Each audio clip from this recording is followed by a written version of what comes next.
mendengar isi hati Tuhan. Biarlah Tuhan berbicara kami lewat Roh Kudus dan lewat pembacaan dan perlindungan firman-Mu pagi ini, agar kami mendapatkan kekuatan untuk menjalani hidup ini yang penuh dengan kesulitan. Kami percaya Tuhan pasti memberkati kami semua yang hadir di ruang ini. Dalam nama Yesus yang adalah firman itu kami berdoa dan bersyukur. Amin.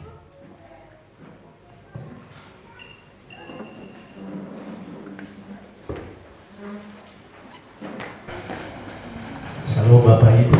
Shalom. Ya, Bapak Ibu saudara dikasih oleh Tuhan, mari kita baca firman Tuhan dari Kejadian pasal yang terakhir. Kejadian pasal yang terakhir, pasal 50 ayat 15 sampai ayat yang 21.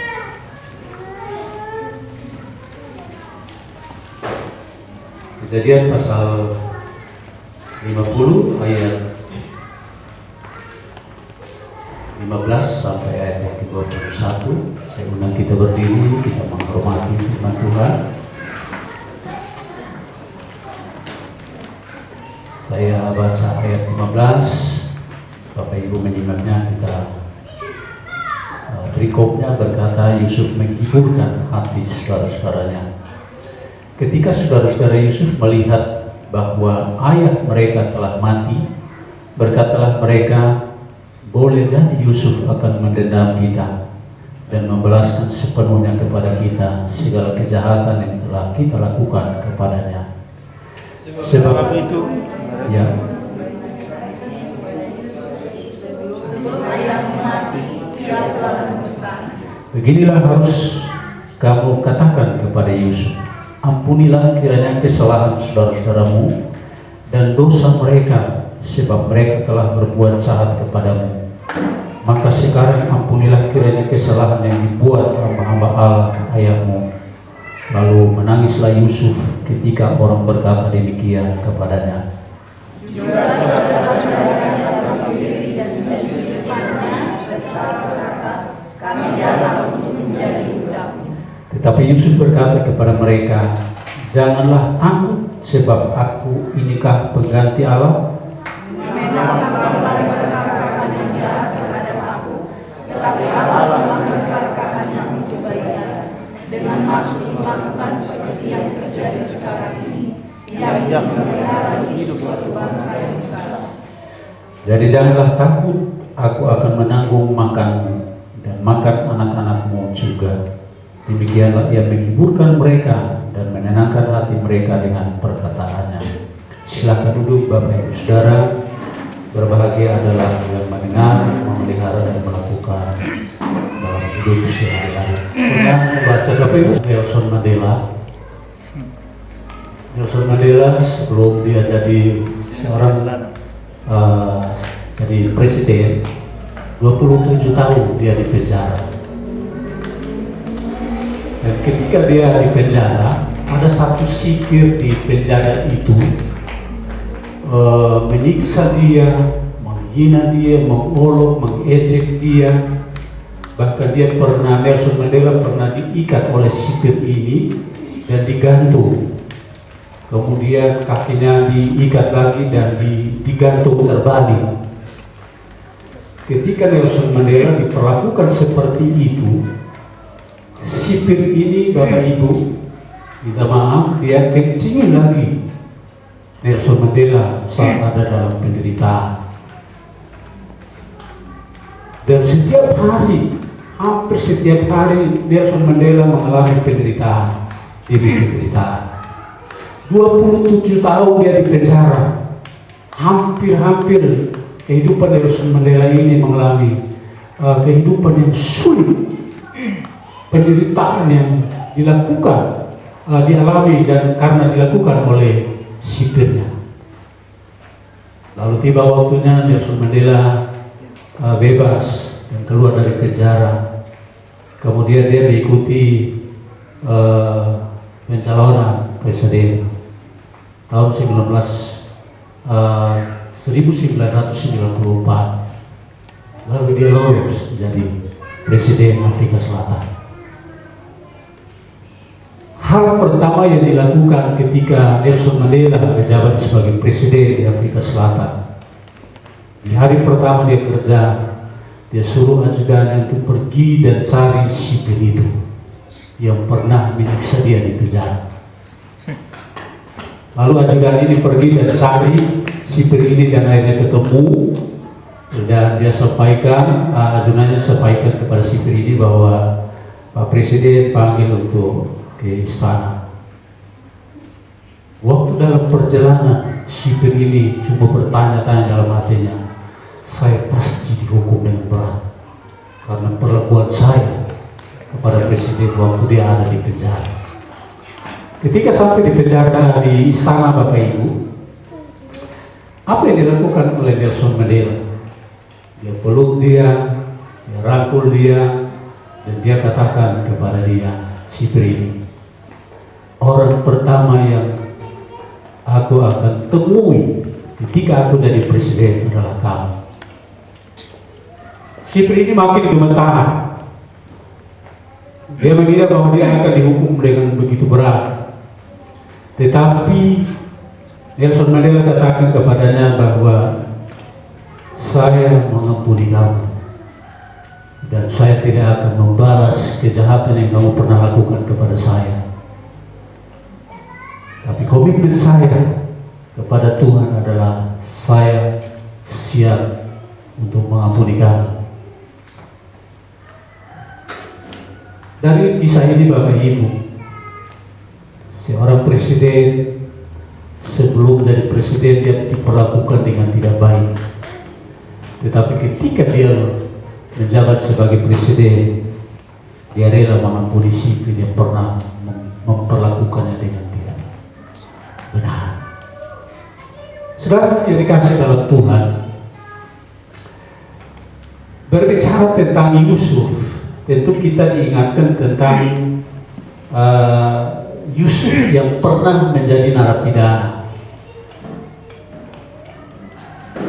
Ia lahir di tengah-tengah keluarga besar, lahir pada usia ayahnya yang sudah tua, dan ayahnya sangat mengasihi dan mencintai Yusuf lebih dari saudara-saudara yang lain. Hal ini yang menimbulkan iri hati dan kecemburuan di antara saudara-saudaranya kepada Yusuf. Sehingga ketika Yusuf pernah bermimpi, 2 kali bermimpi, saudara-saudaranya dan orang tuanya juga tidak percaya arti mimpi itu. Lalu karena sering dikasihi, diperhatikan, diperdulikan Yusuf oleh orang tuanya lebih dari saudara yang lain, maka pada satu waktu ayahnya menyuruh Yusuf untuk pergi ke Padang menjenguk saudara-saudaranya. Ternyata saudara-saudaranya merencanakan hal yang jahat. Hal pertama yang dilakukan oleh saudara-saudaranya adalah ia diambil dan dimasukkan ke dalam sumur. Untuk sumurnya kering, Bapak Ibu. Kalau sumurnya ada air, nggak tahu kayak gimana itu hidup Yusuf. Tidak sampai di situ. Yusuf diangkat, keluarga dari sumur dan dijual ke orang Ismail dan harus menginap dengan Potifar. Dijual kayak ayam. Yusuf diperlakukan seperti binatang, dijual. Setelah dia di rumah istana Potifar juga mengalami perlakuan yang tidak baik dari istri Potifar. Difitnah, sehingga pada akhirnya dia harus masuk penjara seperti Nelson Mandela. Ada banyak kesulitan hidup yang dialami oleh Yusuf. Ketika ada di sumur, pasti dia berteriak dan minta tolong, jangan masukkan saya ke dalam sumur. Kalau bisa izinkan saya keluar dari sini dan pulang ke rumah. Pasti hatinya sedih dan menjerit minta tolong kepada saudaranya. Tapi apa yang dilakukan oleh saudara-saudaranya? Mereka malah keluarkan dari sumur dan berjualan. Ini penderitaan yang mungkin kita belum pernah alami ya Bapak Ibu. Itu ada yang pernah masuk dalam sumur ya, mungkin dari sumur iya, tapi belum pernah nginap di dalam sumur. Saudara dikasih dalam Tuhan, Yusuf mengalami pergumulan demi pergumulan, kesulitan demi kesulitan, masalah demi masalah. Tetapi saudara lihat bahwa dari setiap kesulitan yang dialami oleh Yusuf, itu merupakan anak-anak tangga yang dibawa oleh Tuhan untuk naik sampai ke puncak. Dan apa yang terjadi setelah kejadian itu?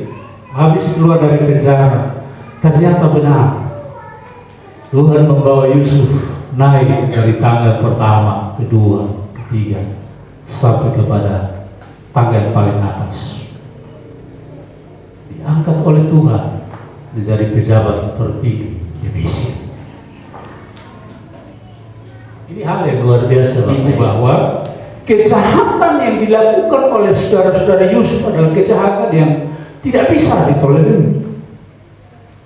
Tetapi respon Yusuf ketika saudara-saudaranya datang dan meminta ampun di luar perkiraan mereka, Yusuf justru mengungkapkan bahwa ayat yang ke-20, kamu mereka-rekakan yang jahat, tetapi Allah mereka-rekakan yang baik untuk suatu bangsa yang besar. Kata mereka-rekakan dalam bahasa aslinya itu artinya kasat. Kasat itu artinya dalam bahasa Indonesia merencanakan, merancangkan, mereka-rekakan. Artinya bahwa Allah merencanakan, Allah merancangkan yang baik bagi kita yang percaya kepada Dia. Sekalipun Bapak Ibu Saudara dan saya mengalami berbagai kesulitan dalam hidup ini, tetapi Allah sejak awal Dia menciptakan kita, Dia sudah merancangkan hal yang baik bagi kita. Amin. Dia tidak pernah merancangkan hal yang jahat, hal yang buruk, hal yang celaka. Yeremia 29 ayat 11, masa depan kita adalah masa depan yang penuh harapan. Karena apa? Dia tidak merancangkan kecelakaan bagi kita. Kalaupun kita mengalami kesulitan dalam hidup ini, itu juga bisa terjadi karena kesalahan kita. Itu juga bisa terjadi karena pekerjaan iblis. Tetapi itu juga bisa terjadi karena Allah merencanakan yang terbaik bagi kita. Amin. Poin pertama yang kita lihat belajar dari Yusuf, bahwa Yusuf bisa melewati masa-masa sulit akibat dari perbuatan saudara-saudaranya. Yang pertama, karena Yusuf hidup penuh dengan pengampunan. Saudara-saudara kandung sendiri, Bapak Ibu, memperlakukan Yusuf dengan tidak baik, tetapi hidup Yusuf penuh dengan pengampunan. Harusnya dia balas dendam. Ketika dia menjadi Perdana Menteri di Mesir, waktu mereka datang dan memohon-mohon minta ampun, menyembah kepada Yusuf ini kesempatan ini. Wajah dulu kalian perlakukan saya dengan tidak baik, masuk sumur, dijual kayak jual binatang. Sekarang kita mau balas. Saudara tidak demikian bagi Yusuf, memperlakukan dia dengan tidak benar. Seandainya Yusuf tidak takut kepada Tuhan, pasti dia balas dendam. Tetapi karena dia mengasihi Tuhan, dia cinta Tuhan, maka dia tetap mengampuni saudara-saudaranya. Sekalipun masa lalunya dia harus melewati berbagai kehidupan yang tidak enak, tetapi di titik dia ada di paling atas. Datanglah saudara-saudaranya dan menyembah dia dan memohon ampun. Dia bilang, saya mengampuni kamu. Bapak Ibu, kalau Bapak Ibu baca kisah Yusuf dengan kisah Yesus, ada berapa kesamaan yang dialami mereka berdua. Yusuf masuk di sumur, Yesus dikubur 3 hari. Yusuf mampu mengampuni saudara-saudaranya, Yesus maha pengampun. Yusuf dijual, Yesus juga dijual. Ini ada berapa kesamaan yang dialami Yusuf dengan Yesus. Memberikan gambaran kepada kita bahwa kita harus rela mengampuni satu dan yang lain. Amin. Amin. Mengampuni itu bukan harus 70 kali 7 kali 7 berulang-ulang, tapi ada ayat berkata bahwa ketika engkau mengampuni orang lain dengan hati yang tulus. Ayat yang ke-20 dikatakan, kamu mereka-reka yang jahat, tapi Allah mereka-reka yang baik untuk suatu bangsa yang besar. Yusuf paham akan firman Tuhan karena dia mengasihi Tuhan. Mungkin ada yang memperlukan, ada orang jauh yang mungkin pernah memperlakukan Bapak Ibu dengan tidak baik. Dan Bapak Ibu mungkin tidak senang, sakit hati, dendam, atau mungkin juga ada saudara-saudara yang di dekat kita yang kita kasih mereka juga memperlakukan kita dengan tidak benar. Sanggupkah kita hidup dalam pengampunan itu sama seperti Yusuf? Yang kedua, ayat yang ke-20, memang kamu mereka-rekakan yang jahat terhadap aku, tetapi Allah telah mereka-rekakannya untuk kebaikan. Poin yang kedua adalah Yusuf mengerti tentang rencana Allah. Yusuf mengerti tentang rencana Allah. Dia bilang, kalian merencanakan yang jahat kepada saya, tapi Allah tidak. Dia merencanakan yang baik bagi saya, juga bagi satu bangsa yang besar. Bapak Ibu, orang yang mencari Tuhan dengan sungguh-sungguh, dia akan mengerti segala sesuatu. Amsal 28 ayat yang ke-5. Orang yang cari Tuhan mengerti segala sesuatu. Mengerti, termasuk mengerti rencana-rencana Tuhan dalam hidup kita. Sekalipun hidup kita dipenuhi dengan berbagai kesulitan hidup, masalah, persoalan dalam hidup ini, baik dengan suami, dengan istri, dengan anak, bahkan dengan orang tua, dengan keluarga, dengan tetangga, dengan siapa saja. Tapi ingat bahwa kalau kita punya hubungan yang intim dengan Tuhan, setiap persoalan yang terjadi dalam hidup ini, kita mengerti bahwa di balik persoalan ini ada maksud Tuhan. Amin. Pasti ada maksud Tuhan. Mengerti. Ketika dia diperhadapkan dengan masalah ekonomi, dia mengerti bahwa ini ada maksud Tuhan. Ketika dia diperhadapkan dengan masalah sakit penyakit misalnya, dia mengerti bahwa di balik ini, di balik penyakit ini ada rencana Tuhan. Ayub pernah juga mengalami hal itu. Tahu kan kisah Ayub, Bapak Ibu?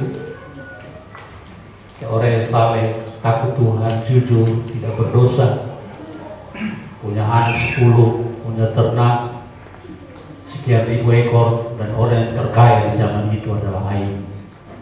Tapi dalam waktu sekejap Tuhan izinkan semuanya itu lewat. Dia sendiri mengalami penderitaan. Anaknya habis meninggal dalam satu waktu. Darahnya habis dirampas orang. Istrinya yang paling dia cintai juga ngapain dia? Ngapain kamu sembah Allahmu? Kamu udah gila. Tapi apa apa yang dialami oleh Ayub? Dia terus bertahan karena dia tahu bahwa dia tidak pernah bersalah.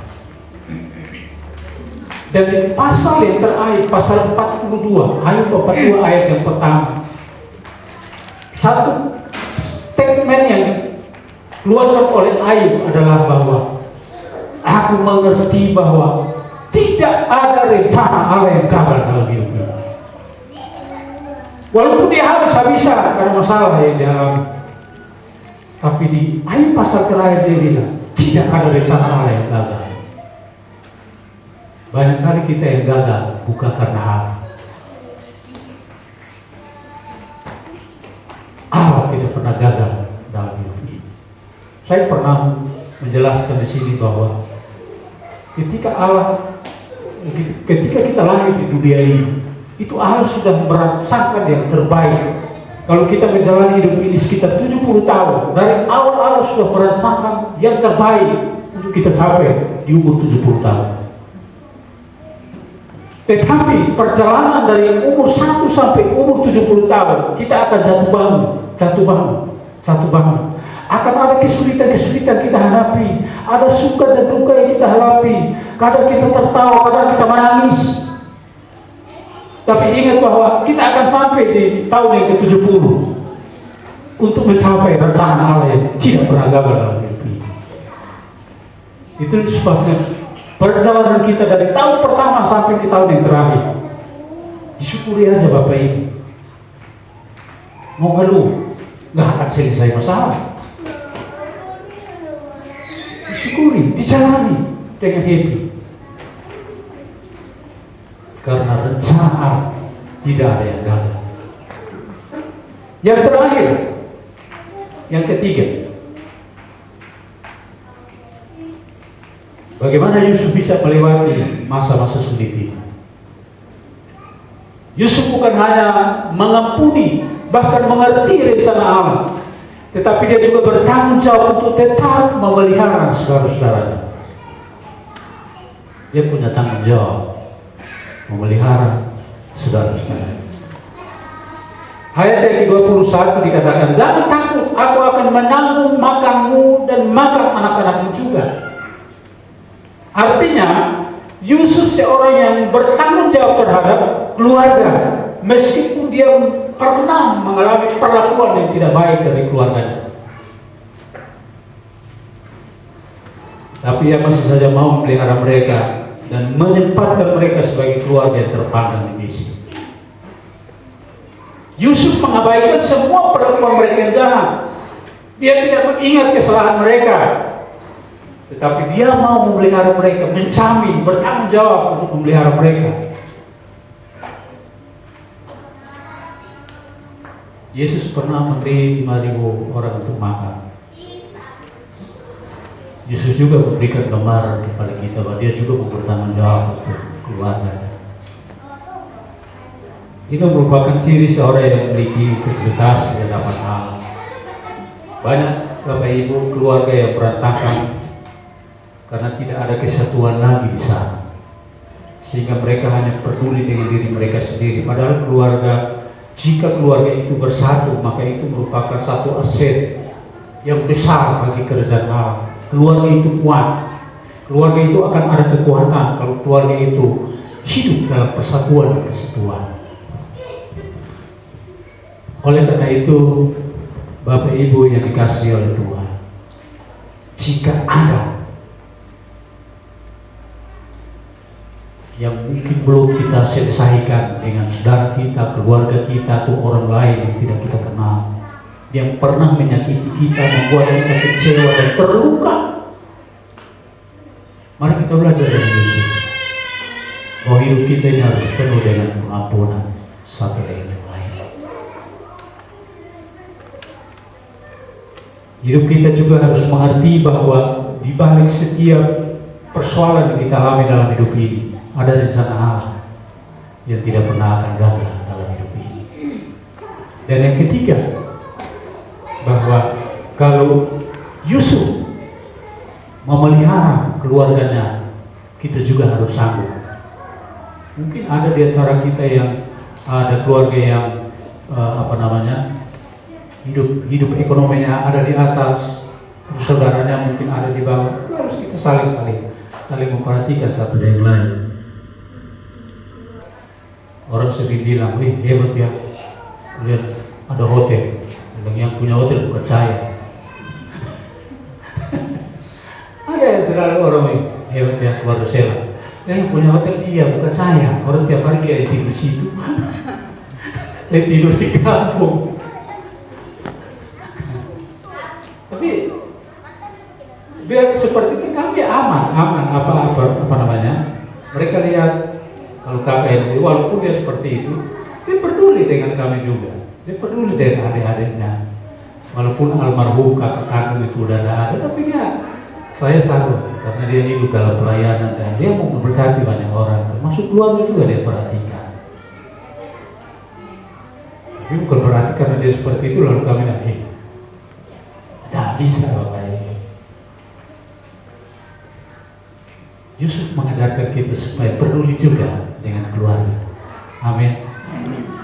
Saya ingat ayah saya dulu karena anaknya banyak, lalu tiap minggu dia kunjungi rumah-rumah itu, rumah anak-anaknya yang sudah berkeluarga waktu itu. Dan dia lihat di lumbung ada nggak jagung. Orang timur kan biasa simpan jagung di lumbung. Dia perhati ada nggak jagung. Kalau nggak ada, nanti malam-malam dia bawa jagung dari rumahnya dia isi di lumbungnya. Dia datang isi. Itu peduli sekali. Dia tidak mau supaya anaknya kelaparan sampai dia meninggal. Siapapun yang datang, orang yang dia kenal, yang dia tidak kenal, dia kasih makan.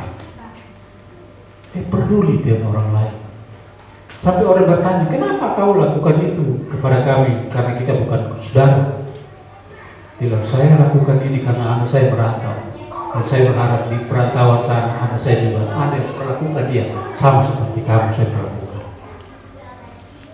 Jadi satu waktu saya kuliah Bapak Ibu, ada satu mahasiswa dari IPB Bogor datang dan temui saya. Dan dia bilang, saya kau tahu alamat saya dari mana? Dia bilang dari keluargamu di kampung. Kok bisa? Iya, saya pernah tinggal di rumah bapakmu dan dia kasih makan saya berapa bulan. Dia perlakukan saya seperti anak kandung. Terus dia cerita bahwa anaknya ada di Bandung. Lalu dia datang, dia cari saya. Dan dia memperlakukan saya seperti yang ayah saya memperlakukan. Sampai hari ini sering kami kontak. Bilang saya salah. Itu yang harus terjadi seperti Yusuf. Yusuf memperhatikan keluarga. Dan Yusuf dipersiapkan oleh Tuhan. Karena Tuhan tahu bahwa Yusuf dan saudara-saudaranya satu waktu akan menjadi bangsa yang besar di Israel sekarang. Jadi bangsa yang besar, dan dari bangsa yang besar ini lahirlah juru selamat, yaitu Yesus Kristus yang sanggup menyelamatkan semua orang. Bapak Ibu, kalau hati Tuhan ada di hati kita, saya percaya bahwa akan ada pengampunan terjadi. Setiap saat akan ada pengampunan. Walaupun mungkin kita diperlakukan orang lain dengan tidak baik, tapi ketika hati kita penuh dengan hati Tuhan, saya percaya hati kita akan melimpah, sanggup mengampuni satu yang lain. Mengerti bahwa di balik setiap kesulitan hidup kita ada rencana Allah yang tidak akan gagal, dan juga peduli dengan orang lain. Kiranya firman Tuhan menolong kita, memberkati kita untuk kita terus menjalani hidup ini walaupun harus melewati berbagai kesulitan hidup. Percaya bahwa kita tidak sendiri, tetapi kita berjalan bersama dengan Tuhan. Andalkan Tuhan terus dalam hidup ini, maka Tuhan pasti memberkati kita, menolong kita untuk melakukan setiap kebenaran firman Tuhan. Amin.